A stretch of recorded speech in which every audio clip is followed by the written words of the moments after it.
Many, many years ago, when the people of Israel were a great nation ruled by King Saul, they fought a long and bitter war against their ancient enemies, the Philistines.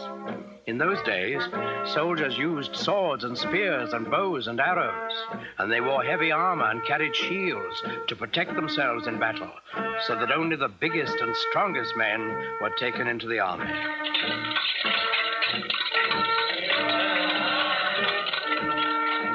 Well, in this war, the Israelites and the Philistines were pretty evenly matched. They fought many hard battles, and each side lost many men, but neither side could completely conquer the other. Then one day, while the Philistines were camped on one side of the great valley and the Israelites on the other, there came out of the camp of the Philistines a champion of their cause, a huge giant, taller and stronger and bigger than any man anyone had ever seen.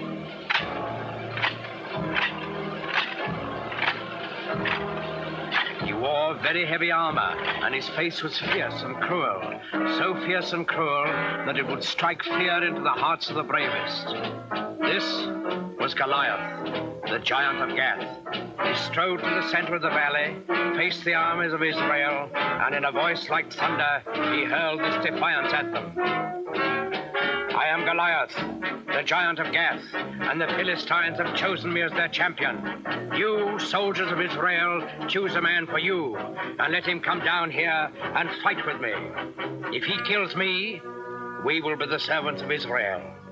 If I kill him, you will be slaves to the Philistines. I defy any man to accept my challenge.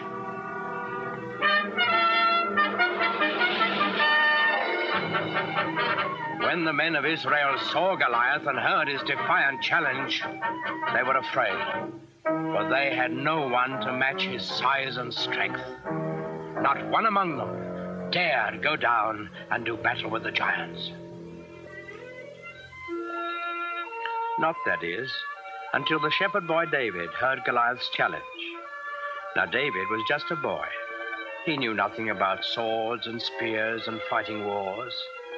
But he was a thoughtful boy, too, and a good boy, because he believed in God and trusted in him. So, when he heard Goliath defying King Saul's army, he turned to his brothers and said, "In defying the army of Israel, Goliath defies God.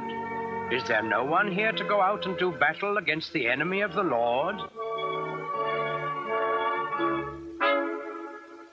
David's brothers were first surprised and then angry at him. "Go back to your flocks and leave wars to fighting men."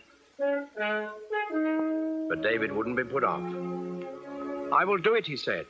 "Send word to King Saul. Tell him that I will go down into the valley and do battle with Goliath the giant." When the king saw how determined David was, he gave him his blessing and offered him his own royal armor and sword. But David wouldn't take them. He wasn't a soldier. Instead, he went to a nearby stream and selected 5 smooth stones. He put these in his shepherd's bag. He took his stick in his left hand, and in his right hand he held a slingshot. That's all.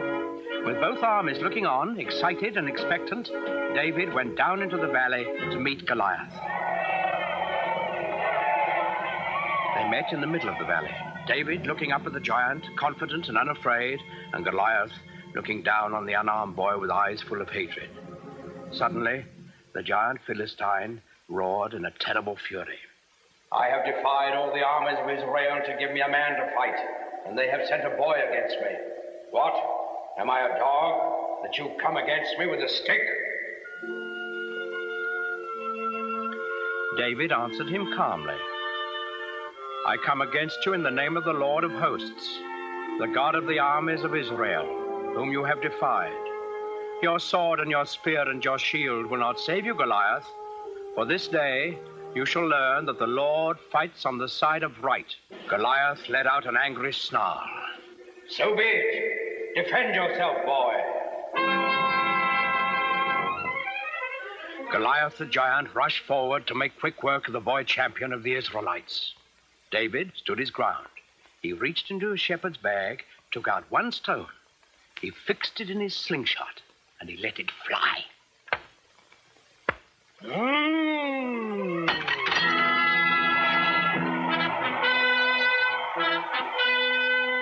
The giant was dead, and the simple shepherd boy, who trusted in God, had done what all of King Saul's army hadn't been able to do.